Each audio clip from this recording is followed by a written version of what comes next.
Ni latihan untuk menyepak. Latihan untuk menyepak. Kita ajar snake kick dulu. Ajar snake kick dulu.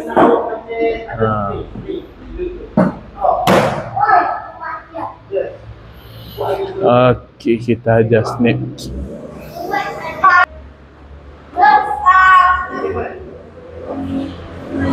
Sepak tu suara kuat. Suara sharp.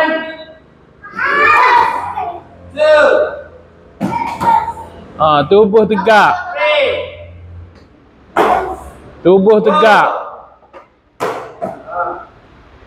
5